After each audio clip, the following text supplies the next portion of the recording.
Il est l'heure maintenant de parler de Karpman, c'est le jeu psychologique de Karpman. Dans le jeu psychologique de Karpman, il y a une victime, c'est par là souvent que la situation commence, et un sauveur, et l'un des deux finit souvent par devenir persécuteur. On se retrouve rarement directement face à un persécuteur. Petit exemple, quelqu'un se plaint de ne pas pouvoir aller au cinéma alors que toi tu y vas. Avec ta chérie ou ton chéri, et tout de suite tu lui dis mais attends, pourquoi vous ne prenez pas un babysitter pour pouvoir y aller vous aussi?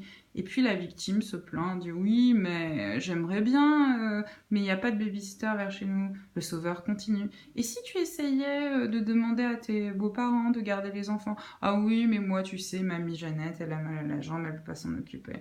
Ah oui mais puis sinon tu pourrais nous les amener un soir et on les garde pour vous. Ah oui, mais vous habitez loin. Donc l'histoire commence par une victime qui n'a pas du tout envie de trouver une solution, qui a juste envie qu'on le plaigne sa vie, qui est moins facile que les autres. Et le sauveur, c'est quelqu'un qui se dit que les autres ne vont pas s'en sortir sans son aide et qui essaye coûte que coûte de trouver une solution pour l'autre qui n'a pas demandé expressément de l'aide. Et puis, tôt ou tard, c'est soit le sauveur qui n'a plus d'énergie à donner à la victime et comprend que la victime en réalité n'a pas envie de s'en sortir et lui rentre dedans et dit ah bah oui bah si toi si t'as pas envie de t'en sortir hein, et du coup qui commence à l'engueuler, ou alors le sauveur lâche prise et dit bon bah écoute c'est dommage que tu puisses pas aller au cinéma, puis la victime passe en persécuteur parce qu'on lui donne plus de l'énergie et de l'attention et dit ouais de toute manière voilà hein, de toute manière la vie elle est faite pour les gens comme toi, vous pouvez vous éclater et puis nous on n'a qu'à crever.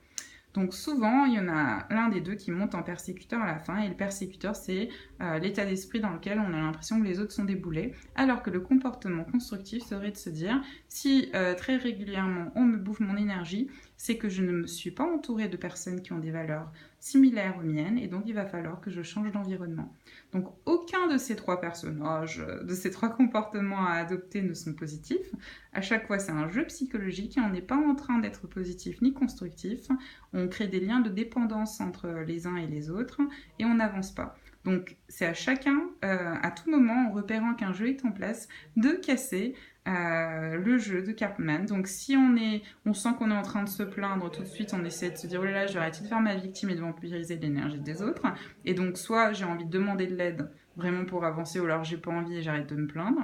Ou alors je suis un sauveur et je repère quelqu'un fait sa victime et au lieu de lui proposer de l'aide, je lui dis ah, et comment tu penses t'en sortir? Ah, c'est dommage, etc.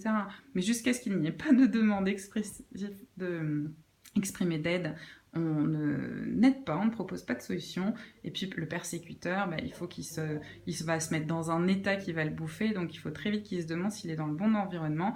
Plutôt que de traiter les autres de boulets, il a qu'à se bouger le cul pour s'entourer des personnes qui lui conviennent. Donc la faute n'est pas aux autres, c'est à nous de nous aligner avec qui nous sommes et nos besoins.